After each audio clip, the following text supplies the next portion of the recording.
Hi, this is Max Radico from Grasshopper Media. We are listening to a very fantastic show. It has nothing to do with Superman or the Vatican. It's a show by Gary Bell. It's called A View from Space. This is the episode of January 28th, 2012. I'm going to start it at about 9 minutes. And actually, we'll start at 10 minutes and 24 seconds. Just speaking a little bit about the money system, in case you're curious. Of course, those who introduce the money ultimately control the buyer and the seller. Money is the root of all evil. To quote It's the law. many, and probably for your generation, Pink Floyd. Repeat it out over and over in your head. And some got it from the Bible. From money, they build cities. Cities are an artificial hive, an artificial beehive, as Plato called them. And through cities, these civilizations really are one civilization under many faces. Through the cities, they could, because we must use money in a city and we can't get sustenance of ourselves in a city. We have to buy it. So, you see, we can't feed ourselves in a city. That's why you're crowded into a city. Cities are totally artificial. In other words, our culture is changing and has become fluid and flexible, which is not a natural thing. A person's culture meant you relied on the past, the history of your people, to keep you on the right path. Now we have cultures mixing into one another because we're all going to become one. So no culture can be really different than another, and we have to have one homogenized or one for everyone, which is the Luciferian culture. Madonna, a very good priestess for the Luciferian culture, because she is really known as the culture buster. For instance, she sold her image in Japan. All the young girls years ago wanted to grow up to be Madonna and now think like Westerners because of Madonna. She has changed and convinced the younger generation of girls in Japan to abandon the old Japanese culture for the promiscuity, the fashion, the girl power of the civilization of ancient Babylon. Big shitty money. Goddess worship. Ancient Babylon. Yeah. Nothing new under the sun. Blah, blah, blah. Changing cultures is a science the Illuminati have down pat. From all their experience they've gathered in the past, they know how to manipulate it. They always start in the cities where once they have the money circulating and they've trained the people outside, those are the farmers, to accept money for their food products and so on, they can build a standing army from inside the city, and with that army they go outside of the city and conquer other people, forcing them into their system. Force them to use money. And now the world is hooked on their sovereign debt. Austerity measures are the answer. You're broke, world. Pay up your bills for money you don't have. That's how the system is going to be crashed. And they give you a religion, and really they become simply your masters, you the slaves. And as Charles Galton Darwin said, grandson of Charles Darwin, every civilization has really been a form of slavery for the people. And like I said, these guys are all for it. They think that's the natural order of things according to Darwinism. And of course, all who are trained in power and control over the people, the elite, rich, are trained in this technique right from birth. You see, the Illuminati picked Darwinism as the religion for you because it's the law of the jungle. The fittest survive. The elite rich are the strongest in the jungle and will always prevail. we are, after all, according to Darwinism, just animals. By the way, Charles Darwin's 203rd birthday is coming up in 15 days. That's on February 12th. 203rd birthday, drop the zero. A 23 to the Illuminati affects everyone in the world very deeply. I wonder what's going to be this year, the 203rd birthday of Charles Darwin, and this new religion, the law of the jungle. Now, they've brought up listening to a different version of reality than you and I are. The elite rich do not have the same education and the same version of reality as you. They're taught the reality of life is that the predators should be at the top of the natural order. They are predators, of course, because they're such hypocrites.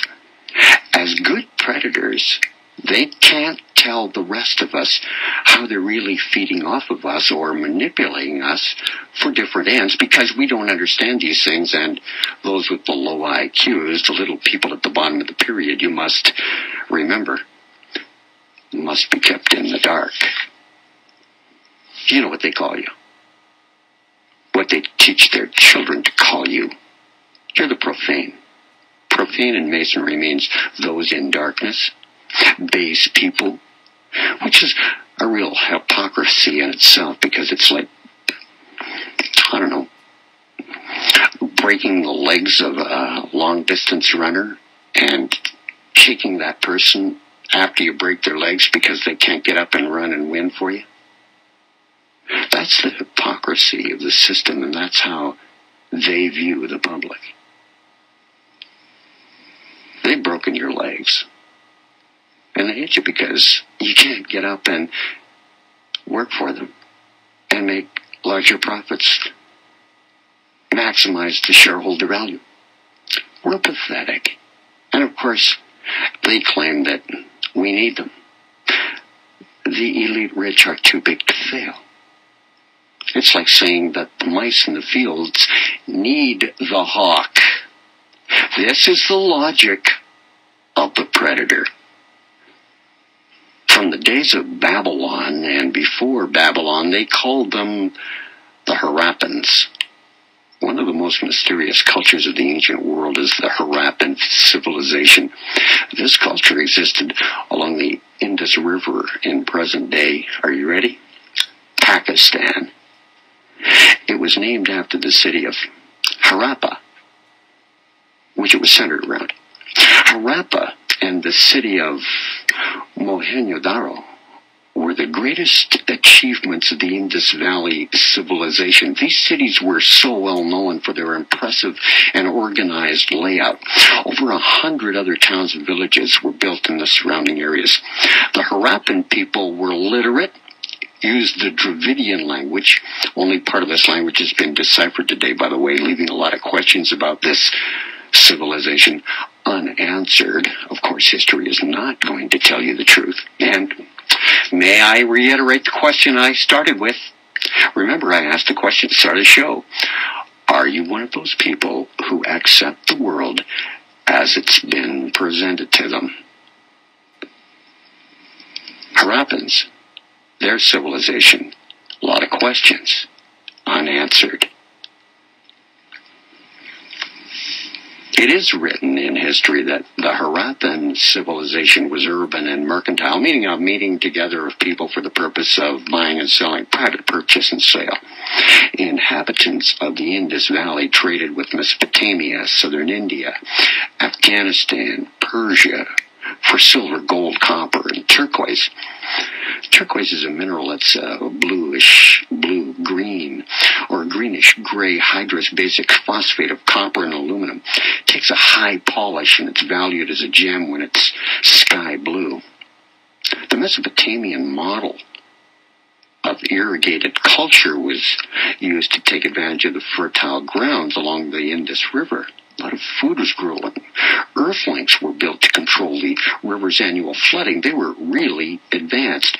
Crops grown included wheat, barley, peas, melons, sesame seeds. The civilization was the first to cultivate cotton for the production of cloth.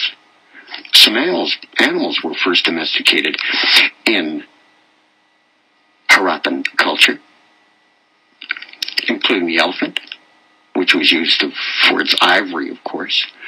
The Harappan culture extended all the way from Egypt right through the Middle East, all the way to China. And they're now excavating pre-Sumerian Harappan cities on trade routes. And of course, to live that very high standard of living, these merchants used the money system. They even had indoor plumbing. The Harappan civilization experienced its height around 2500 BC and ended around 2000 BC. What caused their collapse? Another civilization was created by destroying the old one, of course. Culture busting. Just what was the replacement? It was the Aryan civilization. Aryan, religious texts and human remains in Mohenjo-Daro provide evidence that the Aryans, Persians, violently entered the area, killing its inhabitants and burning the cities. If you go into Minoan cultures, you'll find the Minoans in the Aegean Sea controlled all the trade routes. They controlled all the merchandising on the sea and land. They also had indoor plumbing and central heating and even hot water for bathing in showers. They lived an opulent lifestyle. It was just a wonderful existence for this high ancient elite who obviously didn't create the culture themselves or the system, but simply were taught it by the elite rich before them. They pass it down from generation to generation, the tricks, the money, the power. They got it from a previous civilization in turn, and so it now brings us to this current empire, the one we're living in today. We're looking at people down through the ages who are intergenerational, a bloodline who passes their systems on to the next. And of course, that is exactly what this is all about. Because dynasties and power never give up power. When they do move, it's because it was their turn to lose, or in warfare, say lose, because they have turns, you see. Tit for tat. I'll wreck your cruise line and, okay, you ban my oil. War is to create change and to make profit. It's not for what the public thinks it's for. Remember, I asked the question at the start of the show, are you one of those people who accept the world as it's being presented to them? Spaceman, back with more in a moment on Talk Radio, AM 640. This has been brought to you by Grasshopper Media. What do you know for sure?